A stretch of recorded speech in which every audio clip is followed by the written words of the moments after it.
Hey everybody, welcome to another edition of Time About the Movies. It's January 19th, 1990. We got 5 movies to look at today, so let's go ahead and jump right on into it. We'll start with the biggest new release of the weekend, and probably the best movie overall of the weekend, and that's the cult classic, Kevin Bacon, Fred Ward, the sci-fi horror comedy classic, and that is Tremors.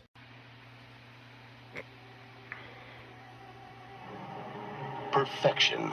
A scorched outpost in the middle of nowhere. You know how close I am to leaving this place right now?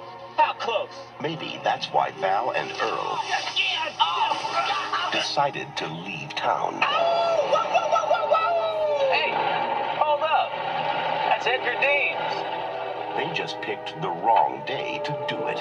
Jeez. You guys better get the hell out of here. There's a killer on the loose. Who could be doing it? Is that a snake? I'll give you boys $5 for this. 20.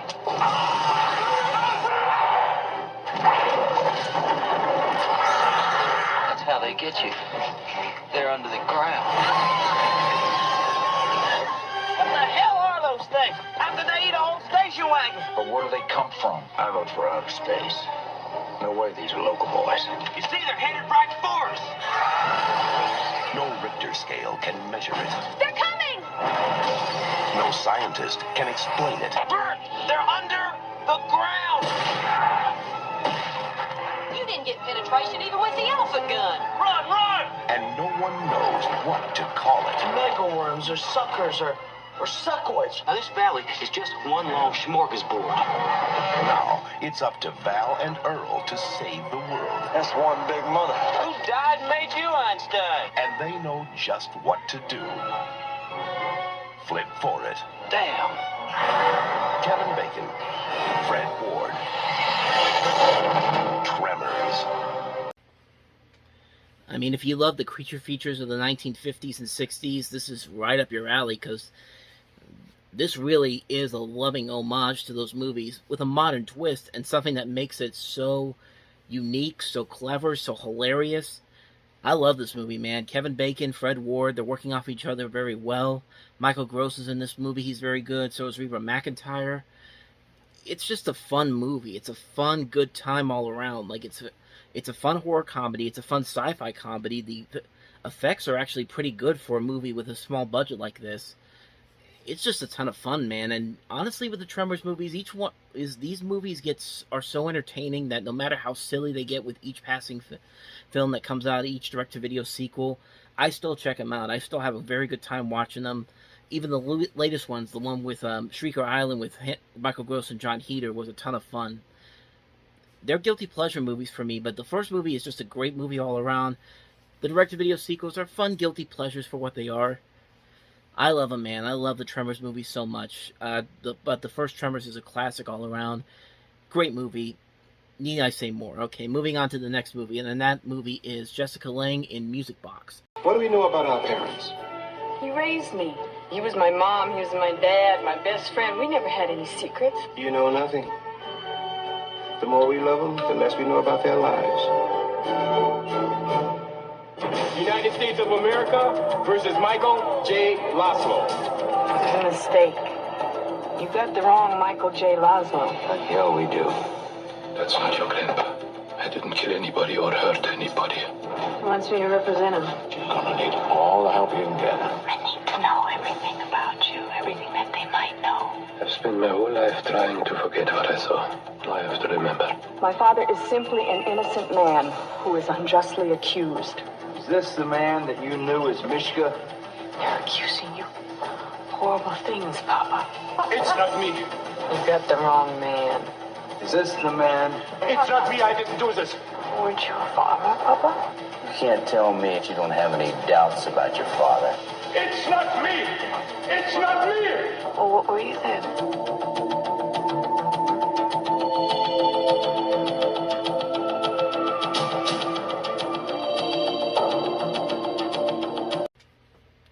Most notable thing about this movie is that Jessica Lange was nominated for an Academy Award for this.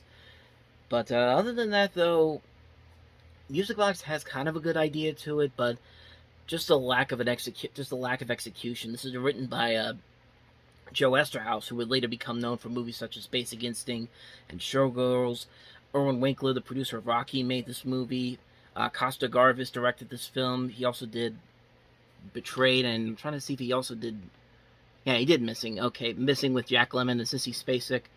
And this is not one of his better movies. It's got a good premise to it, but just the lack of execution. It feels like another one of those melodramatic movies that doesn't really work as well as I think it should.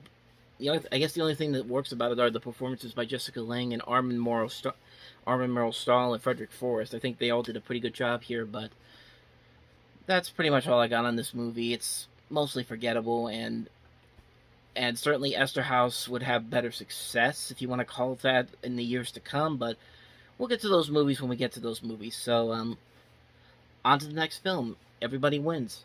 Tom, I need you.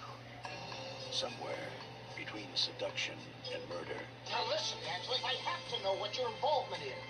the truth What are you afraid of? is waiting to be told. This case goes to the top of the mountain, Tom. Nick Nolte, It's like chasing feathers in a tornado. Debra Winger. Help me!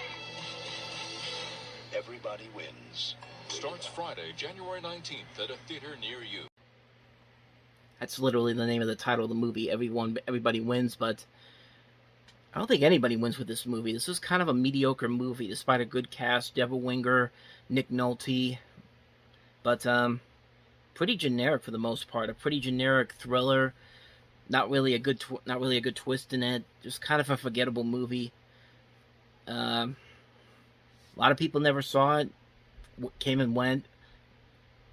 That's all I've got on it. I mean, I wish I had more to say about it, but you never hear people talk about this movie, and there's probably a good reason why. So that's all I got to say on it. So on to the next film. To today, Alan? You know. Dawn is a teenage hooker, and she's about to learn there's a new kind of law on the streets. He's only a traffic cop. Probably antagonize him. This is weird. I'm not gonna lose my head. The crime witnessed by a runaway who has just run into more than she bargained for. Was this like a typical night for you or what? Sometimes it gets rough. Stalked by an unlikely killer with his own brand of justice. Jesus, Lumley, look me your face. Another wild night. He'll stop at nothing, First time. and nothing will stop him. He's a one-man force, working a dangerous beat. Come on, let's find some help. We need a place to spend the night. For two desperate runaways, there's no one but each other. What are you doing? I love you. I don't know how to make love. But for them, there's no escaping. Where would she go if she wanted to hide? They're street tough, You're just gonna walk away? but he's covering every corner. Where is she? She ditched me. She ditched me too. And they're fighting for their lives.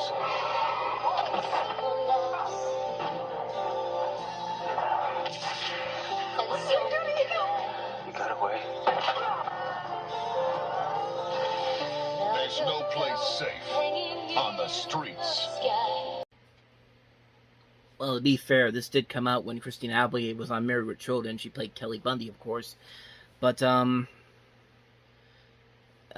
mean, it's not a bad idea. It's not a bad performance by her. But it's just it's just not that good of a movie. I mean, it's kind of a generic film. I mean, it doesn't feel like it's trying to tell anything important. It's just trying to be like a bait film. But, yeah, I got nothing on this one either. I mean, I've only seen like little bits and pieces of it. I thought Applegate was pretty good in that. I like Christina Applegate. I think she's a very good actress. But yeah, I got nothing on this one. This is just kind of like, okay, there's nothing really you can tell me about this movie. But anyway, moving on to the next movie.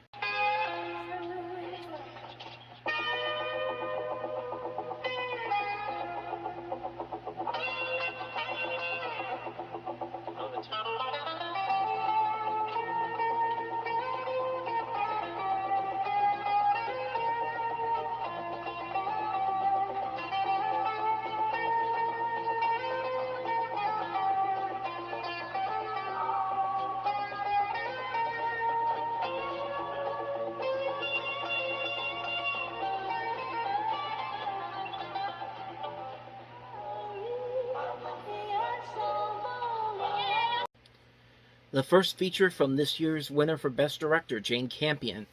And honestly, one of her more forgettable movies. I think a lot of people don't really see a lot of what made Jane Campion work as an actor, as a director, later on down in her career with this movie. It's just kind of like, it's not a bad movie. I'm saying it like it's a really terrible movie, but it's not really a bad movie. It's just kind of like, it's there, but it doesn't really leave a lasting impact with you on it, anything compared to what Campion has done in the later years. Like movies like The Piano hold a lasting impact on you, and The Cut holds a lasting impact on people. The Power of the Dog holds a lasting impact on you, but this movie's just kind of like, okay, what else you got for me? I mean, it's like you're waiting for the next thing to come from this director, and she has done better works than this, but like I said, it's not a bad movie per se. It's just not one that I'm going to want to watch on multiple occasions again.